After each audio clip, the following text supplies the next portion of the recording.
This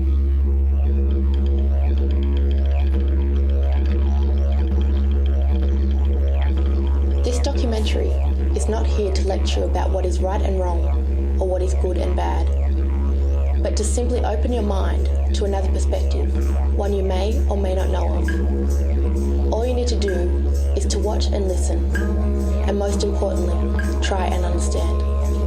You will hear the experiences and advice of respected community members, academics and elders who have witnessed and experienced much in their lives. Listen to their stories, draw strength from them, and learn the lessons and understandings of their lives. There's a story Bob Morgan says, and which I think is a really good story, that he says he was picked on. He was sitting in the classroom one day and he said the teacher told him that he wouldn't amount to anything. And he went home and told his mother and said, "This is what the teacher said to me today." And his mother turned around and said to him, I said, "Well, you can either live his dream or your own."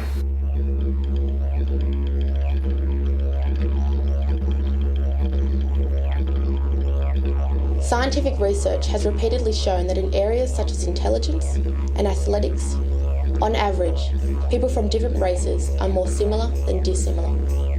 Considering also the diversity of people within any one race, this had led many researchers to argue that there are more differences within any race than between any two races. This raises the question as to why does racism exist? In my opinion, I think racism occurs because people have a fear of the unknown, and there's many different ways that fear can be manifest. And one of those ways the fear can be manifest is by attacking that person you think is different from you. And race is often a very obvious difference, and it's very easy to attack someone of a different race, especially when that race is in the minority. I think that there's evidence of racism in lots of different levels, but as a country, we don't really acknowledge that. We like to pretend it doesn't exist.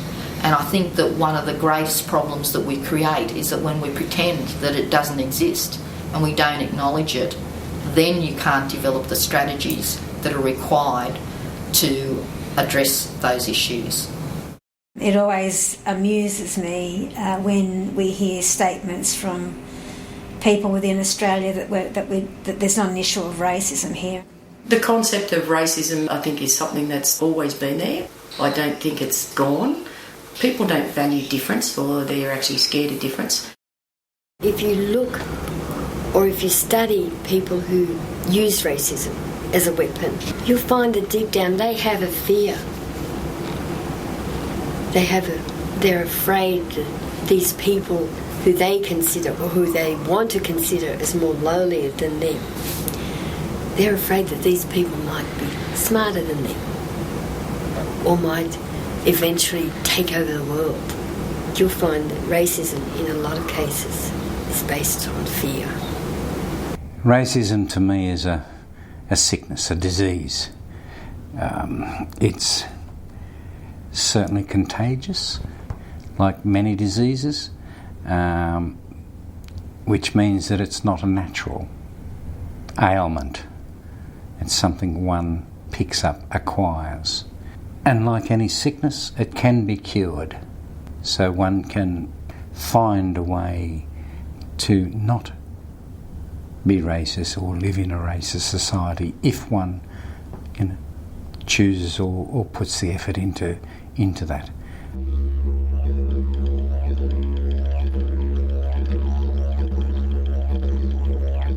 The true nature of racism is difficult to pinpoint, as it may come in many different forms. Well, I'm one of the stolen generations, so I don't have to go any more into that, simply because being taken away from your family is not good enough. In any family, they should have their own kinship together. And what right has somebody to separate families? And that to me is one of the worst institutional racisms I've come across. They told us where we were going to live. They told us where we're going to go to school. They told us where we can walk. They told us if we could get married. They told us if we have to go to church or blah, blah, this, that and the other. We were controlled completely. And I don't think there were too many individuals around who really escaped it. Some may have. But when you look at that, that is a form of racism whereby the good example is the dominant race did believe that they had total control, and so they went about doing it because there was no fight back. Particularly as a child, other kids calling you names. Well, as a child you don't see it, but looking back I think there was probably some views from some teachers in my life that I was never going to succeed. We had lots of incidents when I had my shop design of Aboriginals where people would walk in and say, "Where are the real Aborigines?" So I used to end up putting a sign up above the counter and saying, "We are all Aboriginal people in this shop." And then we had once where we had the Ku Klux Klan had put a big sticker on my window in 1987 and said, "Go home, blacks." And we were like, we just wrote another sign and said, "We are home, you go home." So there's lots, you get lots. Look, I don't think that there's ever a time as an Aboriginal person when you don't not experience racism. Now that can be in all sorts of little niggly things that might occur, like knowing that you're going to be served last in a shop. I remember going into a really flash, store once to buy a really nice gown because I was going out to a ball, and this woman, when I walked in, didn't know me, didn't know how much I earned. At that stage I had a very nice bank balance, and she just looked at me, she looked me up and down, and she said, "Oh dear, I don't think that this is the type of store where you can afford to buy what we've got." And I just looked at her and I said, "That's fine. I don't need to spend my money here." And I just went next door to where the lady was really nice, and that woman missed out on a nice sale. So she's the one who missed out, not me, because I went and still got the outfit. Now, why did we have to wait for 1967 to become citizens in our own country? We were non-citizens of a country that was growing, and we still are to a certain extent. You should remember, what may be considered racist to one person may not be considered racist to another. I've spoken about the differences of languages and how, for instance, in English there are sound systems that aren't in Aboriginal languages, and sound systems that are in Aboriginal languages that aren't in English. And then suddenly people go, "But isn't that what happens with Chinese people?" You've heard the joke where they talk about Chinese people who say fried lice rather than fried rice. And you say, well, why is that funny? Because you're laughing at people who don't have those sound systems.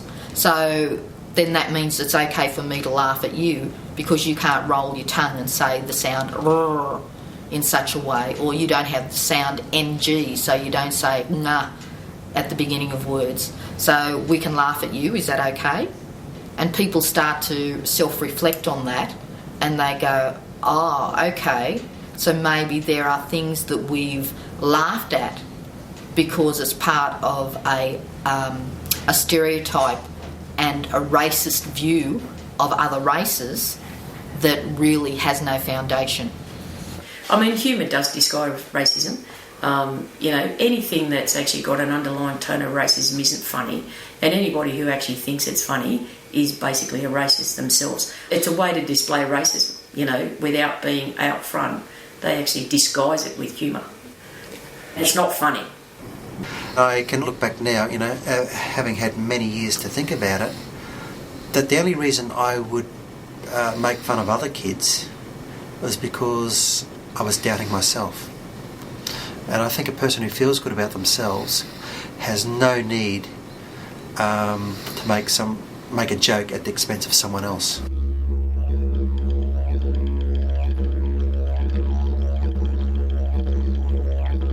What is often forgotten is how the perception of racism can deeply impact and hurt an individual. Look at it this way. A driver of a car almost never means to hit a pedestrian. But sometimes they are not thinking about what they are doing, and in doing so, although they do not mean it, they can seriously hurt someone. I just find that racism is a real put down one. That's a quick way of stopping you dead in your tracks, and the power of people to do it. Discrimination is, you know, that you got put over there because you're a black female, you know, and the way some people speak about it, it's very hard for me to explain this because I'm talking slightly personally here. Racism to me is when you get hurt, when your heart and your throat goes down and your heart goes down. Like, it could be a look. Someone can look at you in a different way, and that's right. Like, once you feel that hurt, that is racism. You're going to someone's heart, you're going to someone's throat, and you're going to make them feel that low. That's racism. Like, by words or even by a look, when people look you up and down. That's how I feel. I had automatically assumed that every non-Indigenous person was automatically better than me. So they automatically had better houses, better cars, better moral values, and I found out that that's not quite true. And so it means that when I go to interact with them, it means that I'm coming in at that victim level, and I'm not treating them or expecting them to treat me as an equal. I'm expecting that they will be superior to me in some way. There was a group of 5 people, from young to quite senior, Aboriginal people, senior, who were requested to deliver some sort of cultural experiences to a trial audience, which they did, and they did, as I understand it, with honour. For whatever reason, a couple of the people involved in the day, one in particular, decided to launch some fairly stereotypical but very racially inclined taunts, which hurt the 5 people. The pain is not as apparent as one thinks it may well be. For example, the mature age woman, after standing with the others and fighting this through due and proper process for 2.5 years, when it was all over and settled through the courts, and it was settled, said to me that for the first time in 2.5 years she felt clean. And that shocked me because I hadn't been aware of those feelings and what that meant to me. This respected person had felt dirty like a grub, not because of anything she had done, but for what others had done to her, and she felt unclean, dirty, not fit to be a member of society. A couple of the people who were subject to that were quite young, late teens, early 20s, and it literally destroyed their self-confidence for a long period of time, and it took them several years to get beyond that stain that they felt. Okay, so the pain, although personal, can have very deep and profound effects on individuals, irrespective of age and or life's experience. You didn't need people judging you on your colour alone. Like, if I had a wall up in front of me and I was talking to them, they would have go, wow, how good's this guy? You know, and it took that wall away and they know it was a black man. They would, like, you don't need that wall. Like, my face and my colour shouldn't have nothing to do with them walking into that office and go, wow, what's this guy doing here? Felt like we're here to do one thing, like leave racism out the door, mate. Made us feel pretty sad, yeah, that kind of thing happens today, that You know, they think that all Aboriginal people are the same, all alcoholics or drug addicts, or are going to trash the room or something like that. You know, they stereotype Aboriginal people, and I think that's sad. I think it's got a lot to explain youth suicide rates. I think there's a lot in it, you know, that kids today still feel that sense of shame because we don't value, or not we as Aboriginal people, but non-Aboriginal people and the society in which we live in still don't value Aboriginal people's cultural identity.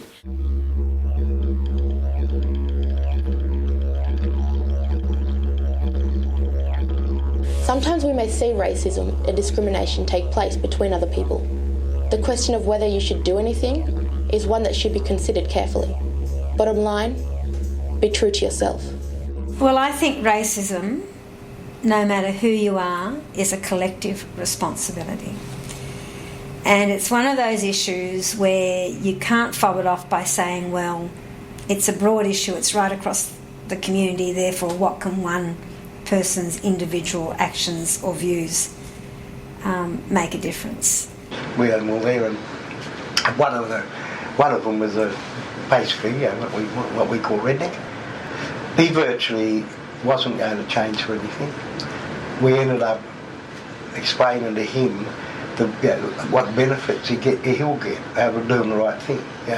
By assisting his Aboriginal trainees, by assisting and being nice to Aboriginal customers and all of that. And he said, I'm willing to give it a try. He went back to his registry, and then we got a call about a month later saying that things have improved that much that he didn't know why he was doing it in the first place. And I think those sort of little wins really say to us that people can change, and I think we just have to be a bit more tolerant and also just give them the help they need to be able to change. I know if you know the person well enough, go over and comfort them, and get them out of that environment, move them away from that where the racism is taking place. Like if someone's like a kid is being taunted because of his colour, go over there as a mate, as a friend, to grab him and just walk away, from it, and I know, only walk away, keep your head held high, because you are strong, and you can stay there and fight, and that just doesn't make it sense. It just turns the conflict back onto another racism, we're arguing and fighting. Just grab your mate and walk away, and I don't know, if you feel like go and talk to someone, go and tell the teacher, or go home and talk about yourselves, how did you feel, you don't need to always turn to violence to cure something. If racism and discrimination is about ignorance, its cure is knowledge. It's about being open to learning, about understanding other people's perspectives. I think that's the way to go, respect for all cultures, but presiding in Australia, you must, as an integral part of your education and becoming and living in this country, it should be imperative that people learn about Aboriginal culture. Preventative medicine in the longer term is much more effective than, curative medicine. So to deal with it, you try and create understanding between the differences. Whether it's my difference to you or your difference to me, it doesn't matter whose difference it is, it's a difference. So by creating and working towards, by whatever means, understanding of each other, out of understanding, at first might become a grudging respect, but certainly will come a respect for the difference. And it's respect for the difference, in my mind, that is the aspro to cure the headache of racism. Because as I said, it is a disease, it is a sickness. You get it, you can overcome it. Understanding and hence respect is the way to overcome it.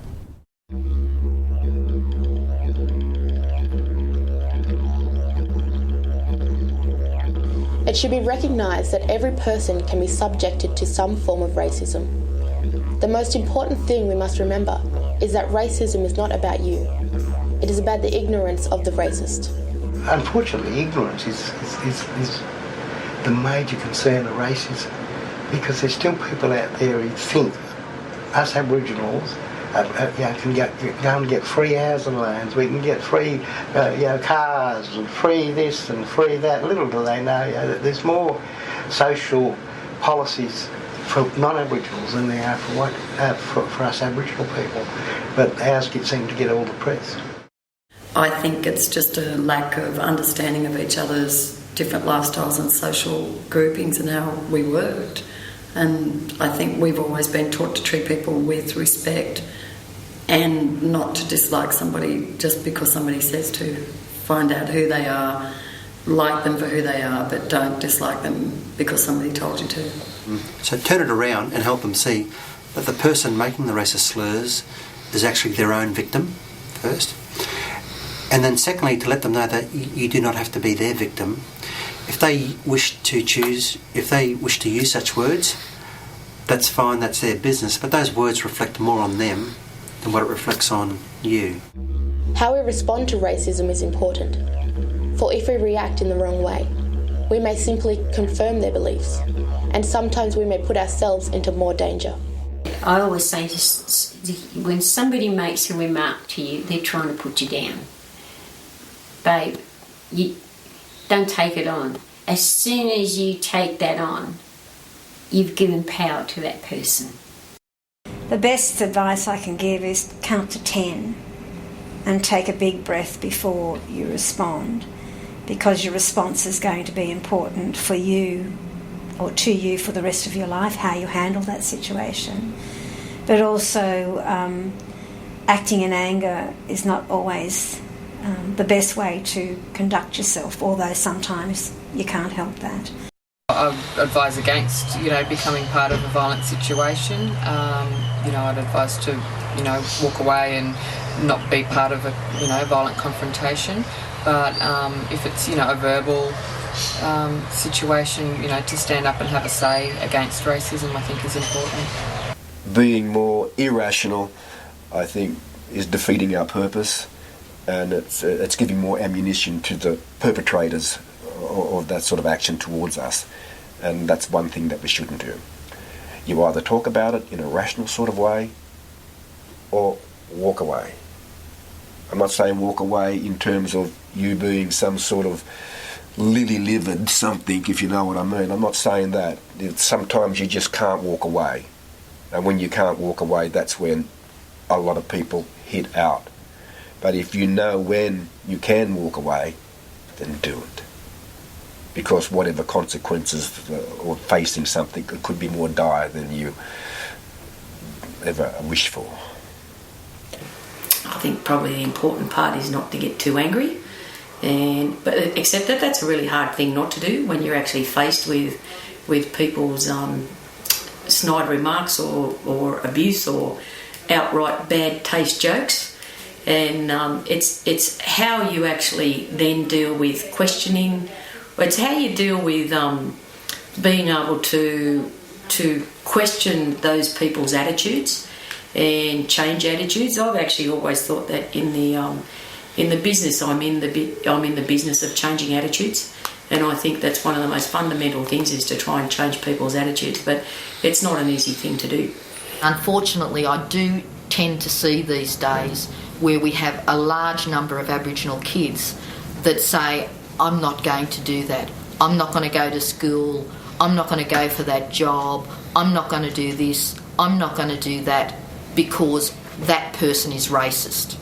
All you're doing is letting the racist win. Don't do that. Learn how to handle the situation yourself.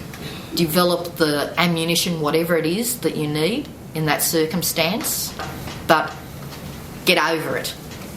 Just get over it. Understand, there's always going to be racists. That's not your problem. As a metaphor, throw a punch. Or you can stand up and stand your ground and take a very considered but firm approach to dealing with it. Throwing the metaphoric punch, sort of is basically a violent reaction, and that sort of violence is bringing you down to the level of the racist. And I would argue that most people are better than that. Violence doesn't cure anything. Intelligence does. And it's in using intelligence or the system and pointing out the rights and wrongs of it and arguing it fairly but firmly has the potential to affect people in a more considered manner. I had a headmistress at school who hated me. She hated my mum. After my mum died, she sent a letter home to my father saying that I may as well leave school, that I was suitable only for menial work. And that upset me. I planned and I waited and waited. And when I got my first degree, she was still at that school. And I took it back to her and showed her. See, the revenge is there. It's just, you know, you don't have to be physical about it and you don't have to be nasty about it. You can just prove they're wrong. I think that's a really profound thing. So you can actually live to other people's expectations, or you can actually live your own. And I think that's a really important thing.